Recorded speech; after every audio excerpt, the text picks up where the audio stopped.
So commercials and tidbits out of the way. We are here to talk poetry tonight. And I'm very, very pleased to have two wonderful poets joining us. We're going to be joined by Julie E. Bloemeke and Charles Jensen. And just to tell you a little bit about them before we launch into everything, and y'all can bring your faces up on the screen while I talk about you.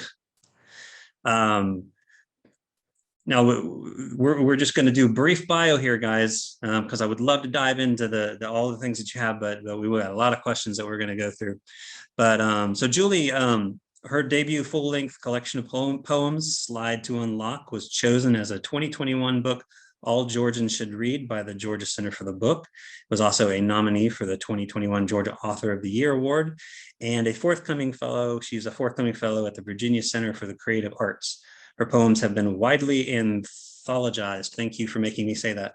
Most recently in Mother Mary Comes to Me, a pop culture poetry anthology, and Pandemic, a UK-based poetry anthology. And you can find out more about Julie at jeblomeke.com. I'll pump that in the chat here in just a bit. And she is joined by Charles Jensen. Charles is the author of the poetry collection Nanopedia and 6 chapbooks of poems. His third collection, Instructions Between Takeoff and Landing, will be published by the University of Akron Press in 2021. So welcome. I'm very happy to see you both. I would say, how are you doing? But I see Julie's background and I feel like she's doing way better than Charles and I are doing. So, I won't even ask. Well, but do tell Julie. It's a wonderful story. Yes. So I am serendipitously enough, which, if you look at anything that I put out on social media, serendipity, I'm a disciple of Kismet. But when we agreed to do this date of June 24th, I had no idea that I would be back at Bird Lake, which is incidentally where I laid out Slide to Unlock in one of the reorganizations in 2016. So I'm actually sitting in the spot where I laid out the manuscript. So I love that this has kind of all come together. Cool. Yeah. Well, okay. So I want to talk about that and your background and all that all night long, because I'm not there and I'm a little jealous. But let's talk a little bit about trying to select poems for a collected work. And you both have done this, obviously, and I want to be able to dig into both your recommendations and advice, but also some of the things that you went through. And I want to kind of open up with a very broad question. What, for poets that have work done, what options do they have with their poems, whether they're looking to do something with them individually or all together? And Julie, we'll start with you on that one if you have any thoughts on it. Well, I think that one of the things that I learned with Slide to Unlock, because I tend to be very linear in my thinking. Can you hear me okay, by the way? I just want to make sure. Okay. I tend to be very linear and type A. And one of the things I had to learn to do is listen to what the poems were telling me, not to over control. And in putting together a manuscript, you have to pay attention to the energy that's behind the poems. And if you try, for me at least, going in and saying, okay, this poem has to be about this poem has to do this, forget it, because there's no surprise. And suddenly you've taken what should be artful and organic and made it hermetic.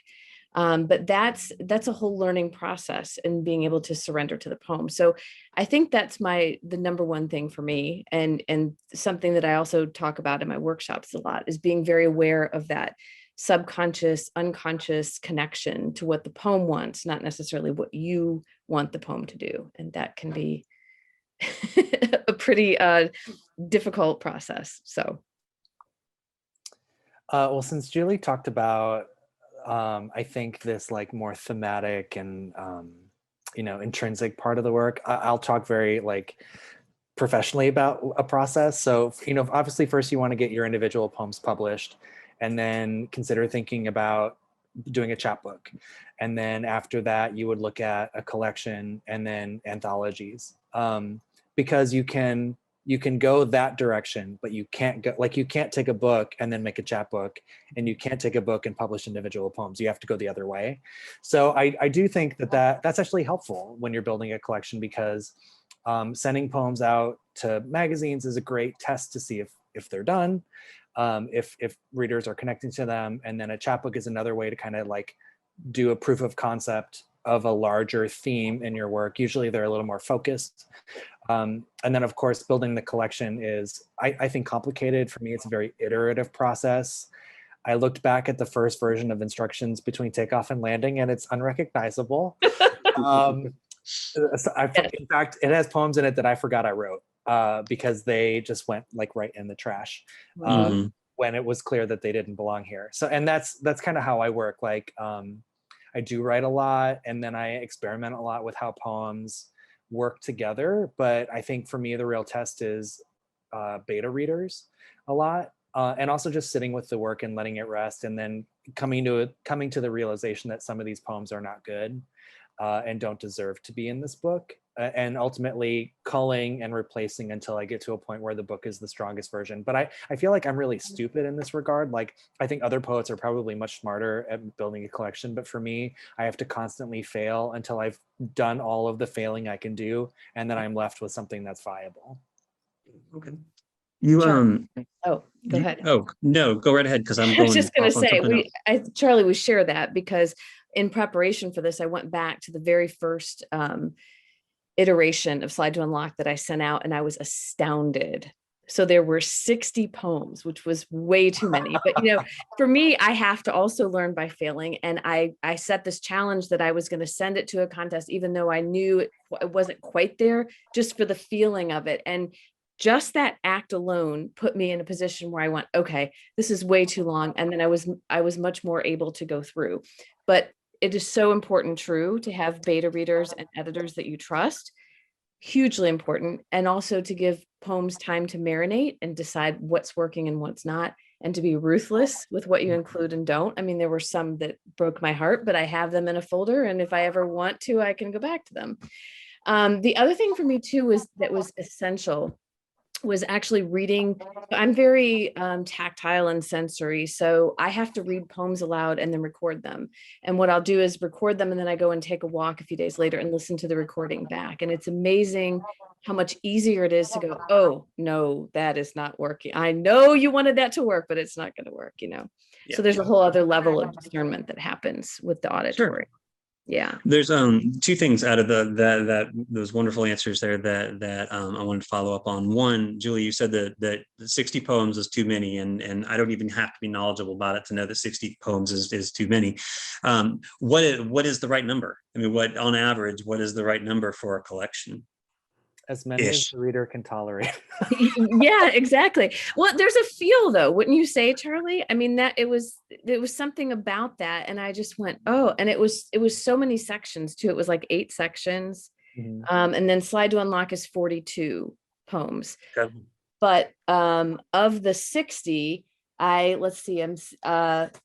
there were 27 that I omitted, 33 remained, and then I wrote 9 newer ones. Okay. So, yeah. As a Douglas Adams fan, I will tell you that 42 is a wonderful number to follow.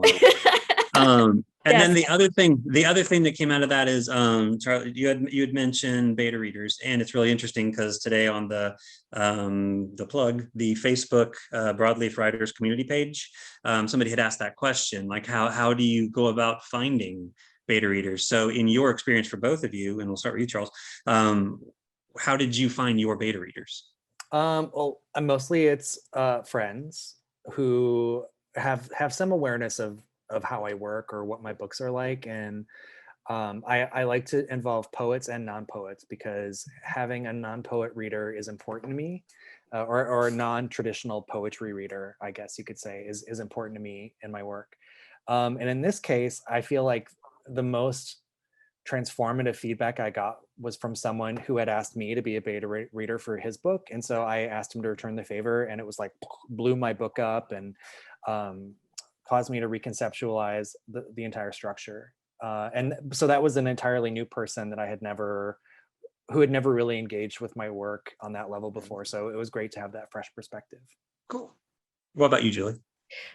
Same thing, friends, definitely. And I find that there's a great exchange too. I never want it to be one way. Like I always want to be reading what they're writing and vice versa. But there's something so crucial about getting somebody who doesn't normally read poetry to read the poem, because they will tell you things. And for example, I was working on a poem on an airplane and the person next to me, we struck up a conversation and he took a look at the poem, doesn't read poetry at all, and had a huge insight into why part of the narrative wasn't working. So, I'm just grateful for moments like that. But the other thing that's really spectacular is that there are contests out there where the judges will write to you and offer feedback, which is absolutely astounding. So if you have that opportunity, definitely take it. It can be an interesting experience though, because you sort of have to know where you are also rooted in the book. I had this happen. 2 judges wrote back from the same contest and they absolutely contradicted each other. One said the earlier past poems are what resonated with me. I didn't want anything to do with the present poems, and the other said the exact opposite. So then I went, okay. So you have to kind of, again, just sort of sit with it and figure out where the intuition is taking you. Which is, one of the things that we always try to impress upon on writers at the conference or in any of the programs is that whether it's poetry, fiction, nonfiction, it doesn't matter. This is a very subjective industry. Yes. So when you're pitching or going to competitions, you may get multiple points of view on the same work in the same room. So it's just the way that it is. One of my beta readers told me to remove the title poem from my collection.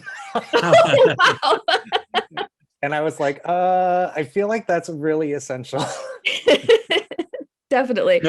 Nobody said they're not your editors. Nobody said you had to listen to everything a beta reader says. Very true. Exactly. So, all right. So when you're pulling pieces together for a collection, how vital is sequencing to you of the poems? And Charles, let's just start with you. For me, that's everything. I am traumatized when I think about or encounter people who read poetry books at random. That's aggression. I won't stand for it. So I really conceptualize my books as experiences. And so everything from the cover to the epigraph of the book to the structure to the sequencing of the poems is all done very intentionally by me, so that I can layer and build an experience for the reader that I want them to pass through a series of rooms in order and see things in a certain order, because there are going to be echoes and resonances and themes that develop and recur in new ways.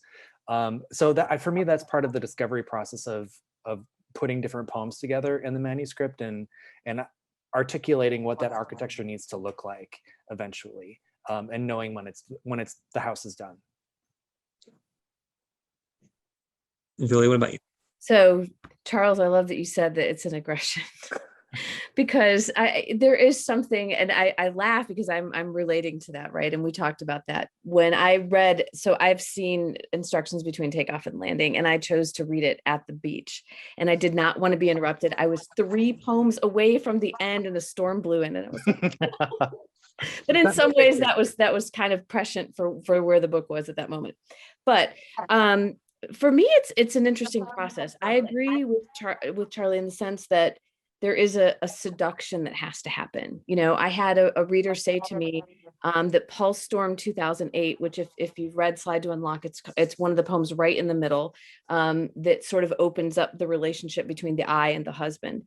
And I had someone say, no, that's got to be the first poem. And I so love her work and so adore her. And I thought, okay. And I tried that and it just never felt right, because what was happening is it was almost like I'm walking into the book naked. You're not having any, there's no, slowly bringing you in and introducing. But the converse of this, again, I'll go back to the whole type A thing. Because there is the narrative arc, which this will probably lead into future questions, because there's a narrative arc in the book, I had that whole, well, it's got to be chronological. It's got to be this and this and this.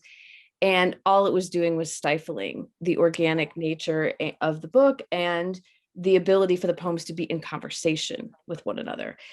So one of the things that I did, because for me, again, sensory, I have to be out of my head, I had the ordering, and then I took the manuscript, I flipped it upside down, put all the poems down on the floor and reordered them, and played music, and I walked around and I picked them up in a different order and looked at what I basically was saying to the book, okay, if you had to be, how would you be? And of course I didn't follow that ordering exactly, but it allowed me to see conversation that I couldn't see before. And it also solidified the decision to not, I kept feeling like I had to have this poem where the I gets back in touch with the person from the past.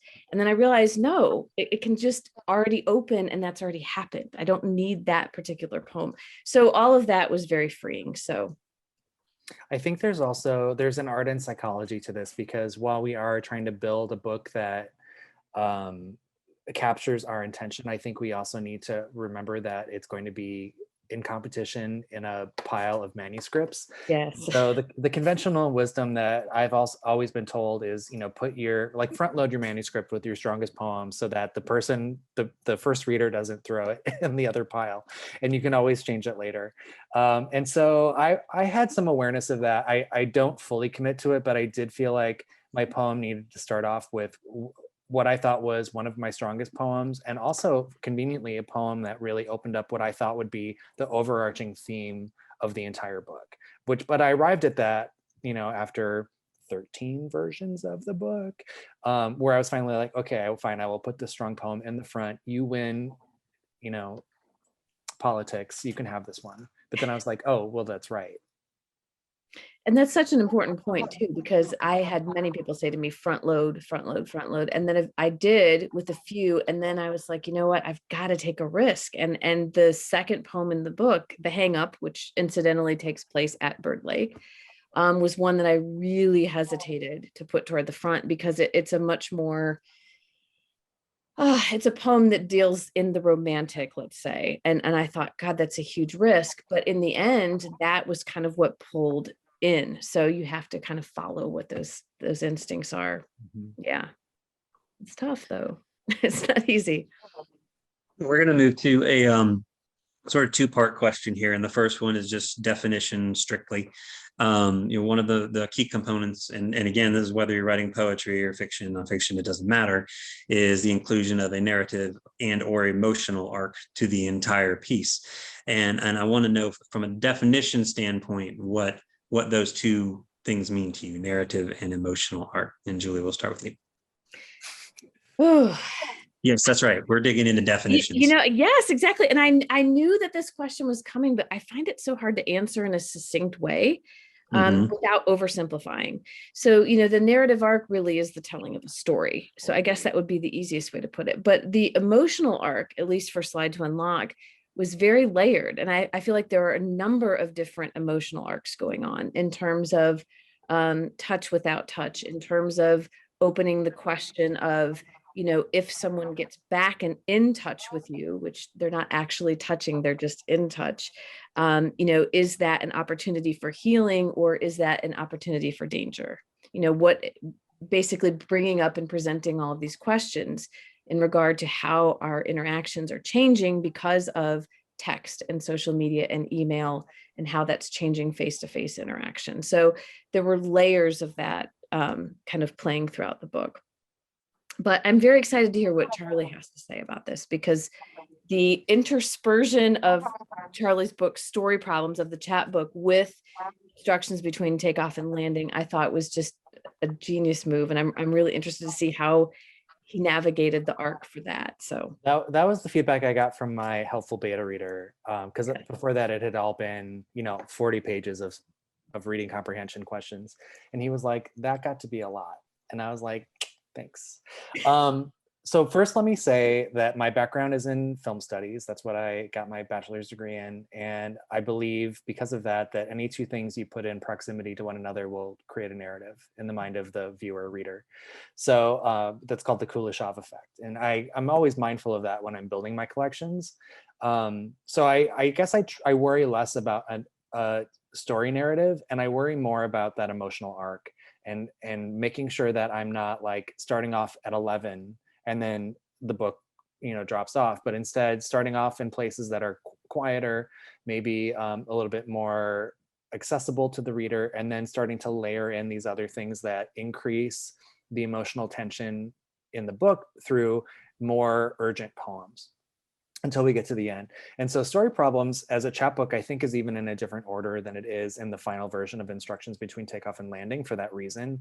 I took some liberties with how I was going to clump these sections of that chapbook together, and then how I was going to nestle other poems in between to ultimately how the book is structured is there's a section of more standard poems that introduce the theme of what will happen in Story Problems. And usually there's 8 or 9 of those story problem poems in a row. And then it goes to the next poem. But then the whole structure of the book is really about, navigating from life to death and how we relate to that process privately, publicly, familially, emotionally. So the first section is called Atmospheric Conditions, just to capitalize on that flight metaphor. And then the last section is called Landing, which is dying. So that's kind of how I went into it.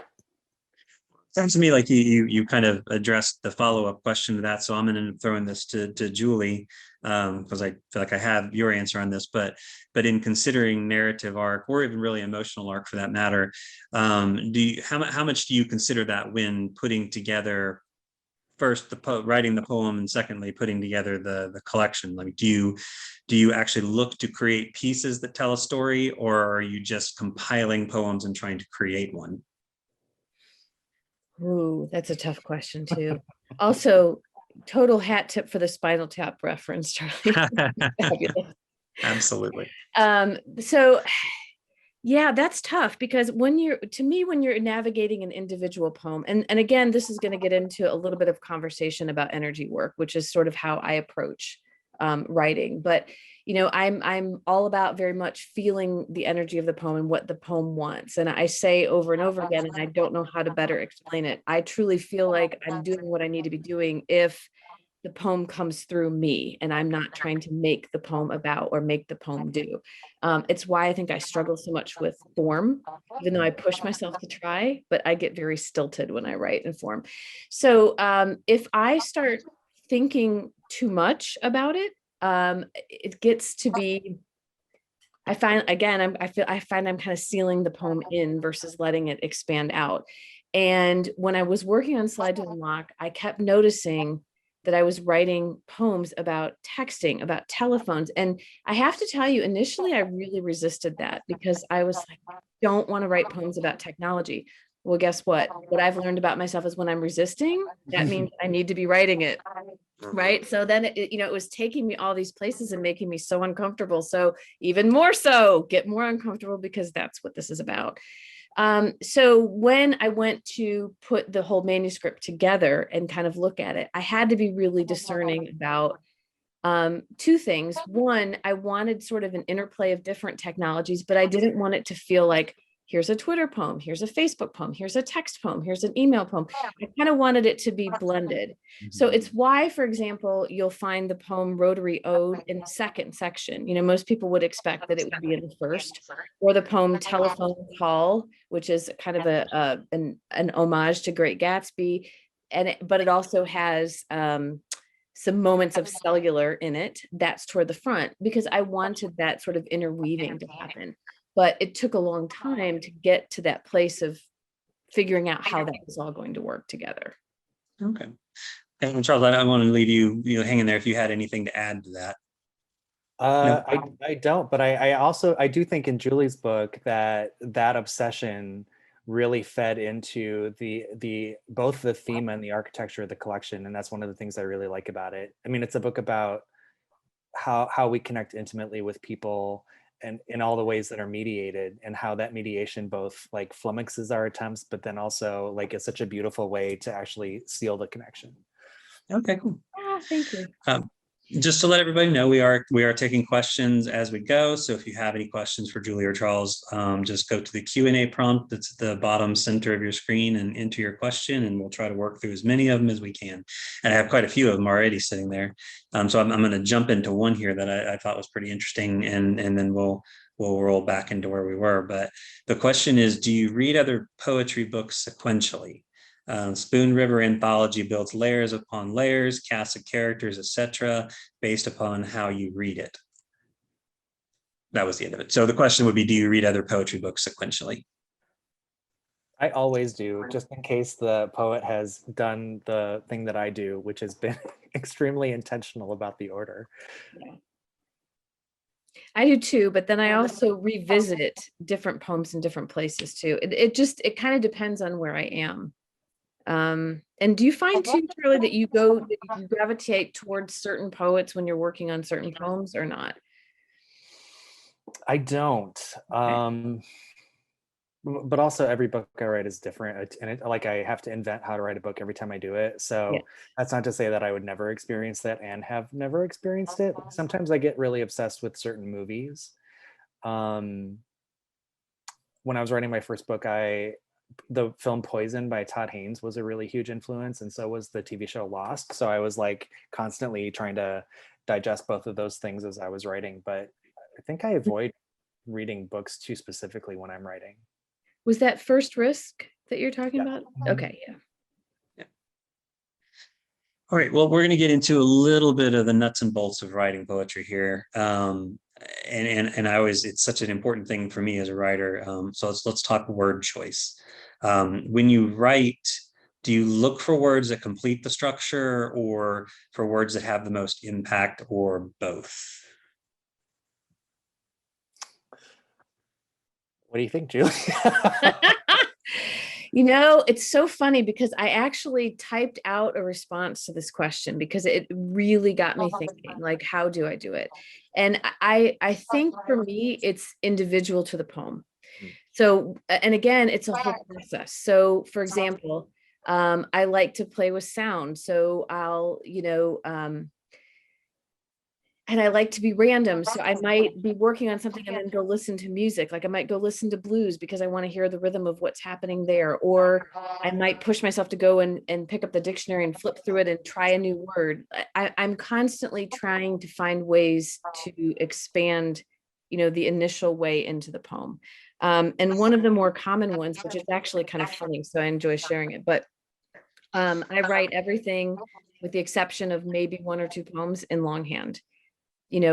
Spiral notebooks. However, my handwriting is getting worse with age. But I have to tell you, in some ways, that's a beautiful thing because it gives me a new word because I can't read my writing. And I'm like, oh, the mistake was so much better than the original one. So, so it's like that, I guess, in some ways would be the best way to answer that. But I just am constantly on an exploration. I mean, I think that's what it is. James Dickey says that poetry is not about telling the truth, it's about making the truth. And so I'm continually trying to find ways to make the verisimilitude within the poem. So I think for me, when I'm writing a first draft, I try not to, I think Julie said this earlier, like I try not to intervene too much in what I'm trying not to try to say things. I'm trying just to say things as much as I can. And then I feel like sound is a really important guide for me. So the word has to sound right in its context. Sometimes it doesn't need to mean the right thing even, which is crazy making when I'm revising, but and sound is also a guiding force when I'm revising. So the syllabics of the word, the alliteration and assonance of the word, and just to really pull the curtain back on my poems, like almost all of my poems end with a rhyming couplet. I have gotten to the point where I actively try to hide that fact by not making it a literal couplet, but there will be a rhyme at the end of every poem. And that to me is well, you're done. All right, so more questions here. So I'm gonna pick one of these from what we've been given here. This question: what criteria do you use to cut poems from a manuscript? I'll let you guys decide who wants to take that one on first. Well, I mean, I'll take it on because I mentioned that I looked at the first draft of instructions between takeoff and landing, and it's unrecognizable to its current form. I think there are like 3 poems that are not story problems that remained in. The poems I took out are poems, as I was looking at them, I'm like, oh, I kind of like that. Oh, I kind of like that. Why did I cut that? But at the time, I think they felt like failures, either because I was trying to publish them and they were not being accepted, or because when I read a poem, I will always know the places that need to get revised. Like I'll feel it, like I'll feel like there's a mistake there. And most of the time I ignore that. I actively ignore that feeling. And I'm like, oh, this poem's done. And so it takes me really clicking the submit button on a submission is the fastest way to wake my editor up and be like, oh, you shouldn't have done that, hon. That's not ready. And then I'll immediately know what needs to be changed. Mm-hmm. So that's interesting. We're in parallel with that because that was me pushing myself to send the manuscript out, even though I knew, I mean, you know, it was as ready as it could be at the time, but it was kind of like, I just have to send it off. And then sure enough, you know, I looked at it later and I went, oh, why did cringe. why did I use that epigraph? Why did I, you know, that sort of thing. But you know, and again, it's this whole, for me, it's metaphysical, right? Like, I mean, and I'm not joking when I say I will have the poems out and I will literally ask them out loud, you know, are you doing the work? No, you're not, you know, and sort of have that dialogue with myself. But, you know, there's also part of me that never wants to let go of anything. So I keep everything in folders. So it's always like, I can always go back, and just the freedom in making that decision allows me to move on, because then I don't feel like I've totally abandoned it. It's just over here. I can go visit anytime I want. I can pull it back out. I can revise whatever. But, you know, then that allows me to continue on with the process of the manuscript. The title poem for Slide to Unlock, for example, it has probably 15 different folders, and within those folders are another 10 to 12 different versions, and it's in couplets, it's staggered around the page. It's all, you know, one stanza. I mean, it's amazing the work that went into that poem. I actually also took that poem and cut it up into strips and rearranged the words because there were so many things that I was hoping they would kind of come together. And I wasn't sure if they were. And again, then putting it aside, that's a huge thing, giving yourself a break, months and months sometimes. And then going back to it and saying, okay, now are you doing the work? Now are you present as I need you to be in the manuscript? So one thing one thing we haven't talked about yet with our manuscripts is tone. And that was actually something that became really, really apparent to me in working on this book, because I think I like it when my work is funny for a minute and like distracts you over here, and then I like stab you in the gut with like the really painful thing by the end of it. But there were poems that have been in this collection that were too funny, or too light, and really distracted from what I think is the more meaningful work that some of the harder poems are doing. And so the last one that died was called Disclaimers for Crushes, and it is a very cute poem. It's like the teenage experience of having a crush on someone, and like that uncertainty about like, you know, I like you, but you don't have to like me. I just like you. And the form of the poem uses the phrase "like you" at the end of every line. Yeah. So it's exhausting, like a crush, but it was also like too cute for this book. And there's a lot of poems about breaking up. So I was like, I just can't put these together. Yeah. The Disclaimers for Crushes is it is on the bench waiting for a different book. There you go. Charlie, can I ask you to talk a little bit about hospice though? Because I found it so fascinating that as you're going along in the manuscript and then you hit that moment and it just blows open, and it's so raw and tender. The structure's different. The placement of it within the book is so important, I feel. So I just would love to hear your thoughts about that.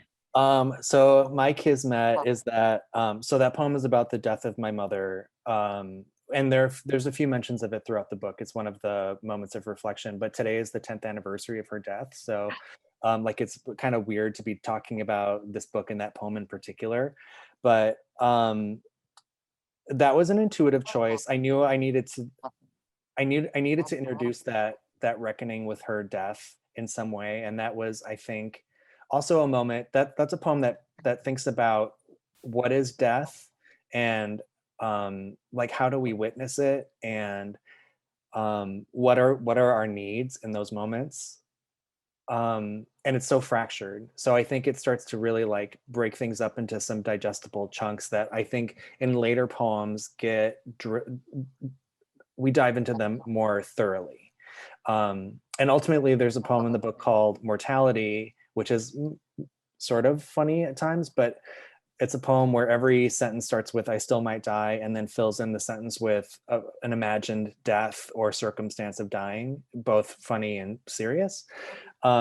So I think that push-pull about this book is really important. I needed those moments of like real gravitas, but I also wanted, life is both tragic and funny sometimes in the same moment, and I aspired for this book to do the same. Yeah. I don't know if I answered your question, but no, definitely. Yes, absolutely. All right, we do have a number of questions. Our attendees are very inquisitive today, so we'll come back to those in just a minute. But please do continue to throw questions up there because these have been great questions. All right, so going back to pulling together a collection. So once you have your selections for your collection, the real work actually begins. And where does a poet go where do they begin if they want to find a publisher for a collection? And I know there's also a secondary question to that, if they wanted to self-publish, and where would they begin? Where does a poet begin that process? Yeah, you both take this very deep breath at the same time. It's a beautiful thing to watch. Exactly. Well, I'll start if that's okay, Charlie. Sure, So go right ahead. I think it's paramount, absolutely paramount. It's a lot of work to figure out where you want to publish. And I think that there's a misconception that, that you don't have to do that. You have to research. If you love a press, you need to be reading the books that they're publishing. You need to be aware of their aesthetic. And you also need to be aware that the aesthetic changes and morphs over time. So what you may have liked 5 years ago is not what they're publishing now. And it's a lot to stay on top of, and it can be overwhelming, I think, but crucial. The other thing too is to find poets that you love and figure out who they're publishing with. There's so many factors to look at. I mean, not just the content of the book, which is clearly obviously the main thing, but also the aesthetics of the book. Like, how is it put together? What's the binding like? How did they do their covers? Do you like the font choice? Do you get to actually pick your cover art, or is it selected for you? Are there frontispiece pages or not? I mean, there are just so many different, questions to consider. And I don't mean to share all of this to be overwhelming, because at times it really did overwhelm me in the process. But I think as you go along, the more you learn, the more kind of empowering it becomes. You go, okay, you know what? I really like this press. I like the books that they're publishing, but I don't feel like I meet their aesthetic. So I'm not going to submit to that contest, but I am going to consider this one because they're publishing this kind of thing. And I think that I might be in alignment. So, read. I can't say enough about that. I was on a forum about open mic, and it was a poet that said, I never read other poetry, and my heart just went through the floor. So I'm like, how can you possibly be writing poetry and not reading poetry? That's all part of it. So yeah, gosh, the field is crowded. So I think this is a really significant question. A lot of presses have moved toward the competition model, for better or for worse, which means that your manuscript gets put into competition with hundreds of other aspiring poets. And then it's unpredictable, because we know that there are first round readers who call, and then there might be a final judge, and they get a selection of the manuscripts. And so that final judge is often hired just to read the finalists and choose the winner. So I think some people are like, I think this final judge would like my work, and that's important, but also like the readers have to like your work and believe in your book and feel like it's strong. And so your book really does have to be in great condition to become a finalist. But that's also, I think, a measure of where you're at in your in your curating process. Like, are you a semi-finalist? Are you a finalist in competitions? It's unfortunately very costly to participate in that process because, you know, there's an entry fee. So the alternative routes are to do open reading periods, which sometimes have a reading fee, sometimes don't. Usually that's a smaller field of manuscripts that you're looking at. But again, like Julie said, the aesthetic of the press is something that you should definitely know before you submit to understand if your work fits there.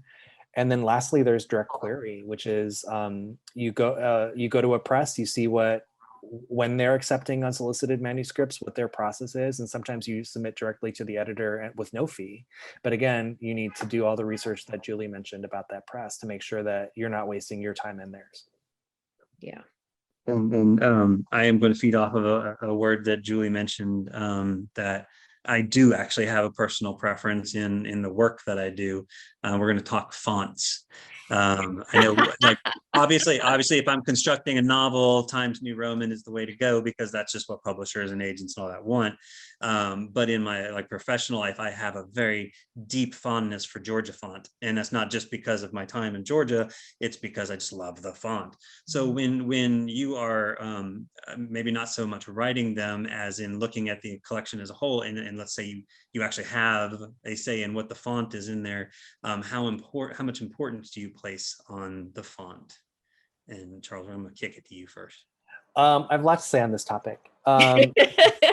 First thing I'll say is we're talking fonts. You should be Charlie talking and I have kind of bonded this. over fonts, so yes. I used to write and submit all my work in Times New Roman, and I'll tell you that as soon as I started transitioning everything to Garamond, my acceptance rate went way up because poets love Garamond. It is gorgeous. It's true of Instructions Between Takeoff and Landing. Went into Garamond, won a contest, or editor's choice of the contest. I don't know if they're related. I feel like they are. My first book, it was a weird process. So I submitted the manuscript in Times New Roman. And when I got the first PDF of the layout, it was still in Times New Roman. And I was like, are we doing this? We're not doing this. And the designer said, well, poets I've worked with are very particular. And so I don't touch people's work when they, and I was like, oh, okay, well, I would like mine to be pretty and please help me. And beyond that, I think the presses I've worked with, the designers have all picked gorgeous fonts, gratefully, that I think makes my work look really pretty. I have never contested a font choice. I think I might have asked for titles to be bolder, and that's as far as I've gone. Yeah. Right, Julie. Well, you just put everything in Comic Sans and you're good to go. So I actually talked to, so obviously Slide to Unlock is published with Sibling Rivalry, and I actually talked to Seth and Brian about this because I wasn't sure what font they had chosen for the front and back cover. So it's Works Sans semi-bold, and then the back cover is Josephine Sans. But I fell in love with the Cochin font, and I'm not quite sure why. There was just something about it that was a little unique, but not too off-puttingly unique. And I was so thrilled because when Slide to Unlock was taken at Sibling Rivalry, they were on board with using that font too, which just thrilled me to no end. So, you know, I think you do, you know, you develop a relationship with your fonts, and I think it's really important. I used to submit my manuscripts all in the same font, no embellishment, no, like everything just looked very like plain as possible. Like the title of the manuscript was centered. But with this book and future books, I'm actually doing more design work on font choice. So like I'm submitting my title in a certain way. My poem titles are a different font than my poems. And I don't know if it matters, but it does make me feel good. Yeah. So I'm going on that now. Yeah, obviously we could probably go on fonts for a while, but we'll move on for the sake of the fact we have probably 10-15 minutes left, and so a bunch of questions sitting there. Just hit a couple things here real quickly. I know how you both feel about using a poem to title your book, your collections, but just as a general practice, not so much just with the ones that you have, do you do you believe in using a title as the title work for your collection? Or do you want to create a title that embodies the entirety of the collection? Julie, how about that? Deep breath moment again. I know. I was reading somewhere the other day that when you take a deep breath, it actually is aligning your energy and your memory so that it's more precise. I don't know if that's true, but I thought it was so great. Just real quick, I wanted to say something about fonts, and then I'll jump into that. We can't leave it behind. I know I can't, but I feel like anybody listening, this is so helpful. Be sure when you submit poems to journals or to contests, read the guidelines, because there are some that will say we will not accept any font but Times New Roman 12. That's it. And they are ruthless. The man throws out the door. So just be sure to check those guidelines. So important. Okay. Well, again, I'm going to be a little metaphysical about titles. So I actually had someone tell me Slide to Unlock was a terrible title. But let me explain my reasoning around it. So I didn't know what the title was. And again, going on energy, I could not sleep for like 3 nights. I kept having these dreams about gears, and it was driving me nuts because I'm like, what do gears have anything to do with this book? I don't understand. And then for some reason, that was also connected to this idea that you see it every day. You see the title every day. You see the title of your book every day. I'm like, what are they talking about? Like, I mean, obviously it's not Mind the Gap, it's not Slippery When Wet. I mean, what is this? And so I had this moment of all of a sudden grab the iPhone at the time, which was Slide to Unlock. And I thought, yes, okay, all the metaphors that are in that. And so I used that idea as a building in some of the poems. So you had asked us, Zach, a question about, repetition. So you'll find that the word slide is repeated a lot throughout the book. But here's the thing. In 2016, it changed from Slide to Unlock to Press Home to Unlock. And I will never forget, because my son called me and he was just like, Mom, are you okay? Are you okay? And I said, what's the matter? And he's like, have you updated your phone? Like, no, and he told me, and I had this moment and my heart stopped. And then I thought, you know what? No, it's such a great thing because it didn't matter. Slide to Unlock is already integrated into our way of relating to one another. The whole idea of swipe or slide it's so much a part of who we are. And even though it's a part of the moment, it's something I think that will, be long-term. I also love the fact that it was, 3 words. So Trinity. And I mean, there were lots of symbolic reasons why that all went into play for me. So hopefully that answers the question some, but again, absolutely answers the question. Metaphysical approach for me, not surprisingly. Yeah. Cool. What about you, Charles? Well, I've rarely used the title poem strategy. I've often tried to find an overarching, unrelated word. Often, sometimes it's a phrase from the book. Very rarely. I think that's one time, but a lot of them, I just know. I just intrinsically know when the title is right. And so the first version of Instructions Between Takeoff and Landing was called Midpoint, because it's really about midlife. Like that's the kind of the organizing principle of the content. But it felt too literal. It felt like math, and that bums everybody out. So I didn't want to do that. And as I was going through the poems, I kept coming back to this one poem, and then really understanding that poem was what I consider to be a poem of accumulation, which is a poem in a book that kind of like becomes the gathering place for all of the ideas and themes and concepts. So in the book, you're reviewing all of the things that you are allowed to do and not allowed to do while you're on a flight. And so to me, like the larger book is also about like, how do I exist in the world as a human being, and how do I reckon with everything that I've experienced and will experience? So to me, then I was like, oh, that's the title. Cool. Excellent. All right, so I'm gonna leap to one last question from the ones I had for you, and then we're gonna close out what we have in the Q&A section. Let's talk competitions for collections rather than individual poems. So you have the collection that is published. Are you the one responsible for getting that collection, that book, to competitions, or is that on your publisher? Or is this going to be one of those things where we take another deep breath? Well, Charlie, you should speak to this first, since Slide to Unlock is my first book. So in my experience, it really depends on the capacity of the press and the staff and their resources. And so right now I'm with the University of Akron, and I feel like there's a lot of support there. So I'm hopeful that it's going to be a collaborative effort to decide what post-publication competitions this should go to. With other my last book, Nanopedia, it was much more of a dialogue with the press and what they could cover and what I could cover. My first book, I did everything alone because it was a micro press basically. So obviously having more support from the press is better, but I just think nothing is certain in this landscape. So, and Zach, just to clarify, are you talking about submitting the book for book contests? I was just thinking competitions for books in general. Like, I mean, I know, for example, having inside information here, I know that, for example, when your book was chosen for the books all Georgians should read for that particular award, I know that's something that particular organization looks for themselves. But I was just curious for, other competitions for, I'm not going to pretend like I know all about poetry competitions. So I was really just kind of curious when a book is completed, whether it's on the publisher or the individual to try to submit to competitions. Okay.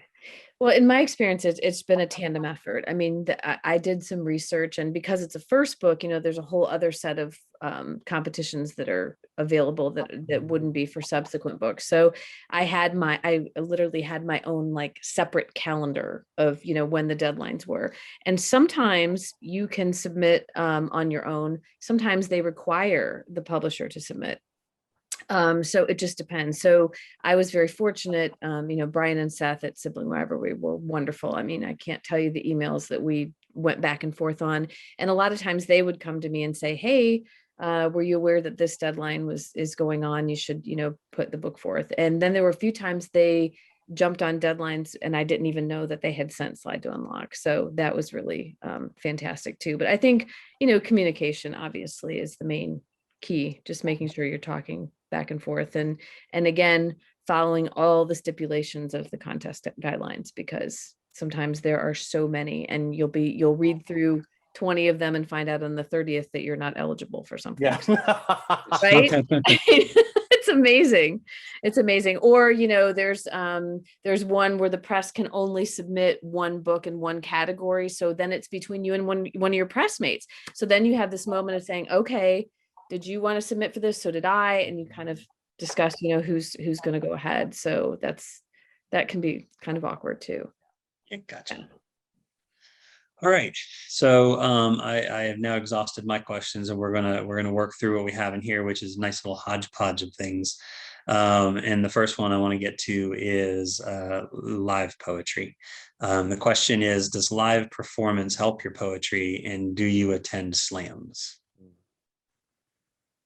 I have had many an occasion where I've been reading a poem out loud and thought, wow, fix that. As soon as you get home, because that does not sound good. I'm actually going to steal Julie's idea of recording poems as part of the editing process and then listening back to them, because that's basically the same experience, except one is private, one is public. And I prefer to do that, epiphany in private. Yeah, there's a lot of privacy around it. Well, I know, I think it was Sharon Olds that was reading. She was reading a poem and she stopped and she said, oh, I should have changed that, and the book was already published, right? So, I mean, it's the well-known quote, good art is only abandoned, right? It's never finished, only abandoned. So, yes, of course, I live in Atlanta, so I've gone to events at Java Monkey, and I try to mix up the kind of poetry that I listen to also, because there are amazing things that happen in an academic reading and a more spoken word reading, and I think being aware is so important. But I have to say, this last year has been so strange because releasing a book in the pandemic. Slide to Unlock was born March 12th, 2020. I did not have the sacred moment of stepping into audience space and audience energy until a few weeks ago, when Marianne Chan and Ben Klein so graciously said, come up to Cincinnati and let's have this book release. moment for Ben's dead uncles, which is fabulous. You have to read it, by the way. And I will tell you, there was nothing. I've done readings individually from, you know, pieces of paper, and you know, you're up at the podium like this, but to hold that book and to look out into the audience, it really did kind of complete the birth of the book. And it wasn't just about me reading, but it was about watching how the poems traveled through to each person listening and seeing their body language and really feeling like the book was out in the world. So there was just a huge gift with that. So I know that's kind of a side step from the question, but I feel like a lot of us that are writing because of the pandemic, that's kind of what we're experiencing. I mean, we've been in these incredibly connected virtual spaces, and yet it's a very different feel being energy to energy, or being in a space where someone listens to the poem and comes up afterward and says, oh my God, and hugs you. And you know, you have that exchange, and you get to talk to them and see how the poems resonate with them. So I'm kind of in that bliss moment of feeling what that's like for the first time. So Julie, you reminded me is coming through. reminded me of my favorite Zadie Smith quote, which is, the best time to revise your book is with a pencil in a published copy 10 minutes before you walk on a stage to read from it. Perfect. Very, very identify with that. Mm-hmm. Definitely. All right, here is one that is specific to Charles. Charles, have you written any work recently for Pride Month or any other work inspired by events? I'd like to say that every poem I write is for Pride Month in some way. Like my homosexuality is inescapable. And I've been writing a lot of love poems. So look out world. No more sad gay poems. I'm only happy love poems from now on. But I have written a few poems in response to events. It's a struggle. So I tried to write one about the Pulse massacre, which like really affected me. And I'd never had that response to a national tragedy before. So it's a terrible poem. It's never going to be available anywhere. But I also did write an essay that uses that event as a starting point. And so then I think that's the right form for how it needed to respond to that. All right, we've got a couple more here, and then unfortunately we'll have to call it an evening. So this one is it's a comment, but I'd love to get your comment on your reaction to this. And it says, I've been told you should never self-publish if you want to be considered a serious poet. I feel like it's a lot of time to waste caring about what other people think. Mm-hmm. But so I think I'll say that there are some things to consider. I don't think there's anything wrong with self-publishing. I think it's a great option. I think it can lead you into different territories that you might find, you know, might lead you into becoming a publisher, for instance. But there are some competitions that don't want self-published titles to be submitted, and there might be reading series that also might not be interested in having a poet who's been self-published in there. So that, you know, that's a kind of gatekeeping that, for better or worse, does exist. But I think if you consider yourself a serious poet, that is the most important criteria. Yeah. How do you feel about that, Julie? Well, so here's the thing. I know a number of folks that have self-published, and it has been exactly the right decision for them. That's really what they wanted, because it was about getting their word, their message, their voice out into the world. Paramount. The only thing I would say is, if you do choose that route, make sure, absolutely, that you have a number of people look over everything. Make sure that the final file that you submit is exactly the file that you want, so that you're not in a situation where page numbers are off or titles are, you know, because those are the moments that I've heard back from folks that have self-published that have been really difficult. They've said, you know, I put so much work into this. I wanted to self-publish it, but I didn't do a good enough job on proofreading, or I didn't get feedback on this, or I didn't realize that the layout was going to look like this, or whatever. So just be sure that you're on top of all of that. That would be my words of wisdom there. I mean, and people who self-publish probably make a lot more money than I ever have on a book, because you're in total control of the proceeds, which is, I think, compelling. And I think, in this day and age, I think we have so much flexibility to go in and out of self-publishing as it suits us and as it doesn't suit us. So I think if your book is ready and you want it out, then you should do that and understand the work that's involved when you do that. Right. All right, we're gonna wrap up with this one, and I feel like it's a tough enough question to finish things on. It says, sort of off topic, but tell us your favorite 3 books of poetry that arrived during the pandemic's worst months. Well, this is where I confess that I could not read a book during the pandemic. I could only play video games, and that is what I have done for a year. I bought a lot of books though. I love your honesty, Charlie. I love your honesty. Okay, so because I'm in Michigan, so here's the thing: my memory is really goofy, and the way that I remember is by looking. So when I usually am on a Zoom call, I have my bookshelf and I can just look up. So I'm literally like imagining my bookshelf. But I will say, oh gosh, so I did read poetry, but I also read a lot of essays. Poetry, Ellen Bass's Indigo was really important to me. And Alison Adair's The Clearing. I also read Sandra Beasley's Made to Explode, and then I'm going to forget the title, Kim Adonisio's new book. Those have been more recent, but I am supportive of what Charlie says, because I think, you know, in the pandemic, we all have been trying to recalibrate and find, and I have not been reading in the way that I did before at all. And it frustrates me, I have to say. Like I'm really struggling with it. And even my attention now is very different than it used to be. So I feel like I'm, you know, trying to get my bearing. Ease and grace and self-kindness in all of that. The only book I finished reading was my autobiography of Carson McCullers by Jen Shapland, and it was amazing. Oh.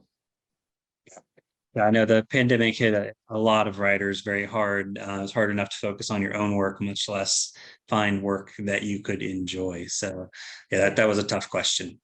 Yeah. All right. Well, much though I feel like we literally could do this for hours. I'm gonna have to bring it to an end, but I'm very grateful for both Julie and Charles being here. For those of you who are here, if you want to find out more about them, remember jeblomeke.com and charles-jensen.com. If I got that wrong, please say so. Thank you to Benjamin Carr, who's been a man on the chat over there, pumping links and everything. Thank you very much, Benji, for picking that up for me. And thank you all for being here. A reminder that if you want to find out more about our upcoming programs, broadleafwriters.com, the Right Now series is there. And you can also sign up for our newsletter, which comes out once or twice a month, depending on how many programs we have. And also for those of you who just really, really enjoyed this program and want to rewatch it and relearn everything that we talked about, an edited version of this will be on the Broadleaf Writers Association YouTube channel next week. We will also share it on our social media so that you have a link. That way you can come back. And it was a really great conversation. So I do recommend you go back and watch it again, because sometimes you may have missed something. Your brain's off thinking about this great answer and you missed the next one. So again, thank you both, Julie and Charles. I really enjoyed this. I was glad to have you here. Julie, I haven't seen you in person in a very long time, so it was grateful to see your face. Yeah. And Charles, it was great to meet you for the first time. So Thank you, Zach. Thank you both, and thank you everybody for being here. Y'all have a good night and Everybody, happy writing. Thanks, Zach.